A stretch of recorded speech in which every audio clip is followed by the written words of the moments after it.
Halo semuanya, kami perkenalkan kami dari kelompok 6 dan kami akan membahas mengenai nanopore sequencing. Jadi anggota kelompok kami ada Aaron Kristalino Hidayat, NIM-nya 2602135295. Lalu ada saya Bill Elim, NIM-nya 2602131082. Lalu ada Sebastian Hansel, NIM-nya 2602100480. Lalu ada Daniel Anugrah, NIM-nya 2602104011. Lalu ada Jeki Swandi, NIM-nya 2602116831. Lalu ada Salma Noshin Asmoro, NIM-nya 2602147553. Lalu ada Chris Jordan, NIM-nya 2602105336. Lalu ada Bevan Jansisko Ginanta, NIM-nya 2602093203. Lalu ada Fahri Altair Gantari Amaluddin, NIM-nya 2602109366. Lalu ada Uray Atila Ardrareva dengan NIM 2602141322. Kami dari jurusan Cybersecurity Binus University, dan ini adalah mata kuliah Computational Biologi. Dosen kami adalah Pak Faisal Asadi. Oke, lanjut. Nah, jadi di video kali ini kita akan membahas mengenai nanopore sequencing. Pertama, kita akan membahas mengenai definisi nanopore sequencing, itu apa, lalu cara kerjanya kayak gimana, lalu kita bakal bahas kelebihan dari nanopore sequencing dibandingkan teknik sequencing lainnya. Setelah itu kita bakal bahas mengenai pengaplikasian teknik nanopore sequencing ini bisa diaplikasikan di mana aja. Lalu juga tantangannya atau mungkin kekurangan dari teknik nanopore sequencing ini. Oke, lanjut. Oke, yang pertama adalah apa sih nanopore sequencing itu? Jadi nanopore sequencing itu adalah teknik untuk menentukan urutan tepat dari nukleotid atau basa dari DNA, sama seperti teknik sequencing lainnya. Nah, yang membedakan nanopore sequencing dari teknik sequencing lainnya adalah nanopore sequencing ini melibatkan pembacaan kode dari untayan-untayan tunggal DNA saat mereka ditarik melalui pori-pori yang kecil yang tertanam dalam membran. Saat DNA bergerak melalui pori-pori, ini menciptakan sinyal yang dapat dikonversi untuk membaca setiap bahasa. Jadi nanopor DNA yang ada itu ditarik melalui sebuah pori-pori kecil atau yang disebut dengan nanopor. Nah, setelah ditarik nanti bakal ada sinyal yang dikeluarkan untuk tiap asam basanya dan untuk tiap basanya, dan sehingga bisa ditentukan jenis setiap jenis basanya itu apa gitu. Nah, detailnya kira-kira seperti apa? Next. Nah, jadi cara kerjanya itu ada seperti pada gambar. Jadi untayan DNA itu ditarik melalui sebuah pori-pori yang sangat kecil gitu. Nah, ketika ditarik nanti bakal ada di bagian di ujung pori-porinya itu bakal ada pembaca arus listrik. Nah, jadi tiap apa namanya? Tiap nukleotid yang berbeda itu nanti bakal mengeluarkan arus listrik yang berbeda.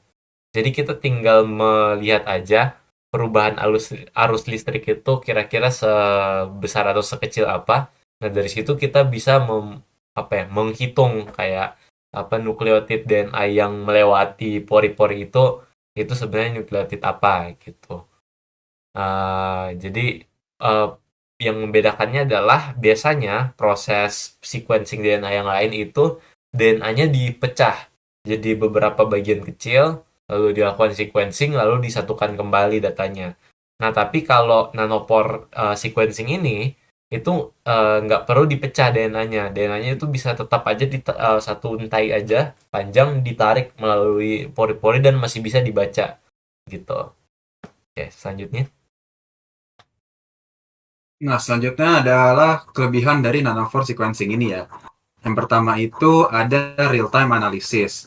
Nanopore sequencing dapat menghasilkan data langsung dari proses sequencing tanpa perlu menunggu keseluruhan sequencing selesai.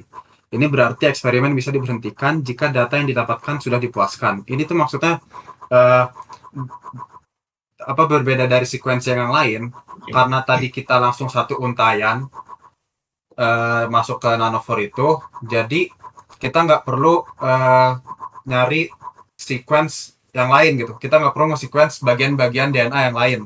Jadi kita hanya memerlukan bagian DNA yang kita butuhkan saja untuk mencari tahu bahasanya. Nah, dari situ kita udah dapat nih apa yang mau kita cari gitu. Jadi kita nggak perlu lama-lama untuk nunggu sequence itu tuh selesai gitu. Oke, lanjut portable dan fleksibel. Perangkat nanopore sequencing ini itu berbentuknya kecil dan dapat dibawa untuk melakukan sequencing langsung ke lapangan. Nanopore sequencing ini alatnya juga cocok untuk berbagai metode persiapan sampel yang memungkinkan kita untuk penyesuaian aplikasi dan skala. Selanjutnya adalah ultra long read length. Nanopore sequencing dapat menghasilkan bacaan sequencing yang panjang yang dapat memberikan keunggulan di saat ingin memahami struktur genom dan variasi genetik yang rumit. Ya karena tadi kita bisa satu untayan itu kita bisa cepat dan itu sequence-nya bisa panjang langsung satu untayan DNA gitu. Jadi kita ya langsung bisa memahami struktur genom dan variasi genetik di DNA tersebut. Oke, selanjutnya akan dilanjutkan oleh saya.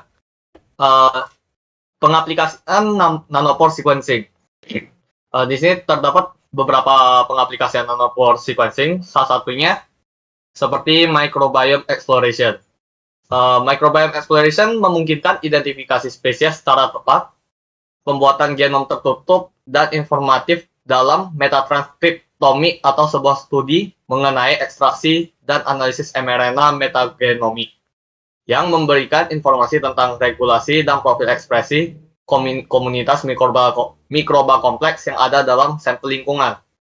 Yang kedua ada human genetics yang mengatasi keterbatasan penelitian yang terkait dengan teknologi singkat dan memungkinkan karakterisasi komprehensif dari variasi genetik transkriptom atau transkrip RNA yang dihasilkan oleh sebuah sel atau organisme secara real time. Next. Kemudian ada monitoring atau mapping of virus and bacterial genome. Di sini kita memetakan genom virus dan bakteri untuk membantu pengendalian penyakit menular seperti pandemi virus, di mana pemahaman yang cepat tentang genom virus atau bakteri dapat membantu dalam pengembangan vaksin, pengujian, dan strategi dalam pengendalian penyakit tersebut. Lalu ada detection and diagnosis of genetic disease. Mendeteksi mutasi genetik dan variasi genetik lainnya yang berkaitan dengan penyakit genetik seperti kanker, penyakit jantung, dan lain-lain. Dengan kemampuan untuk memetakan urutan DNA dengan cepat dan akurat, nanopore sequencing dapat membantu dokter dalam mendiagnosis penyakit genetik dengan lebih cepat dan efisien. Next. Next screen. Di sini ada pengaplikasian dalam dunia medis dan penelitian yang pernah dilakukan. Seperti deteksi mutasi gen protein prion menggunakan sequencing nanopore. Hasil penelitian ini menunjukkan bahwa sequencing nanopore dapat digunakan untuk mengidentifikasi mutasi pada gen PRNP yang terkait dengan penyakit prion, menentukan jenis penyakit prion yang berkembang pada pasien, dan memperkirakan usia penyakit prion tersebut. Kemudian juga ada The Human Microbiome Project yang digunakan untuk mempelajari genom mikroba pada orang sehat dan sakit. Tujuan HMP atau Human Microbiome Project adalah untuk mengidentifikasi dan mengkarakterisasi mikroba yang hidup di tubuh manusia, memahami bagaimana mikroba berkontribusi pada kesehatan dan penyakit manusia, mengembangkan intervensi baru untuk mencegah dan mengobati penyakit-penyakit tersebut yang terkait dengan mikroba. Selanjutnya, HMP telah menghasilkan banyak hasil penelitian penting, termasuk penemuan bahwa tubuh manusia adalah rumah bagi triliunan mikroba, identifikasi banyak spesies mikroba baru, penemuan bahwa mikroba berkontribusi pada berbagai fungsi tubuh manusia, termasuk pencernaan, kekebalan tubuh, dan metabolisme. Selanjutnya akan dilanjutkan oleh Fakri kembali. Next. Nah, selanjutnya ini adalah challenge ya, atau tantangan dari nanopore itu sendiri. Yang pertama ada creation of an ultra small nanopore. Nanopore harus sangat kecil supaya hanya satu molekul DNA atau RNA yang dapat melewatinya satu persatu. Nah, ini tuh tantangan dari nanopore ya, dari alat nanopore ini. Pembuat alat nanopore ini tuh harus membuat pori-porinya tuh seukuran nano, biar nanti untayan DNA-nya tuh cuma satu yang bisa melewati pori-pori tersebut. Karena kalau misalkan lebih dari satu, kayak 2 atau 3, itu tuh nanti bacaan basa dari DNA-nya itu tuh bakal kecampur sama untayan DNA yang lain.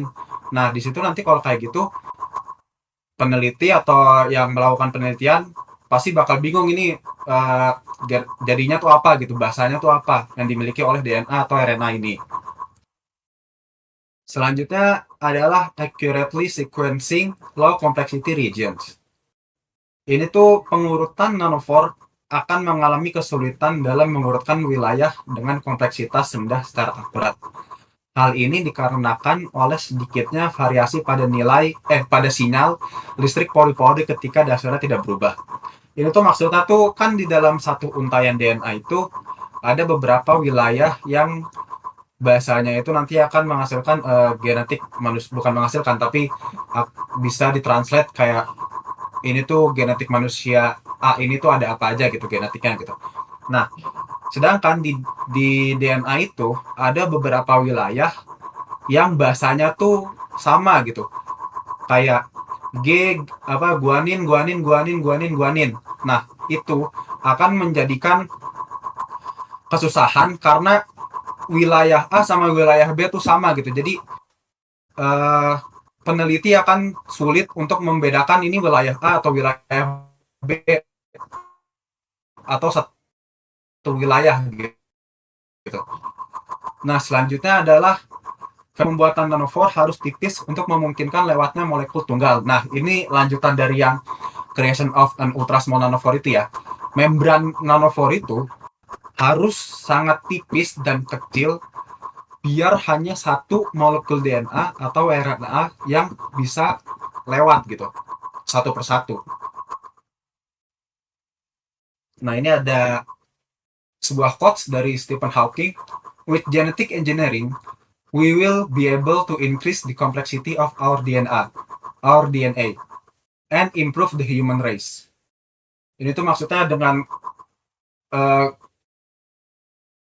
rekayasa genetika kita bisa mengimprove manusia ke depannya gitu, kata Stephen Hawking. Selanjutnya ini ada daftar pustaka. Ya, kami mendapatkan ini dari nanoprotect.com, dari beberapa website yang itu kan menjelaskan tentang nanopore, dan beberapa buku atau jurnal yang menjelaskan tentang nanopore juga. Sekian dari kelompok kami. Mohon maaf bila ada salah kata atau bahasa yang kurang mengerti. Terima kasih.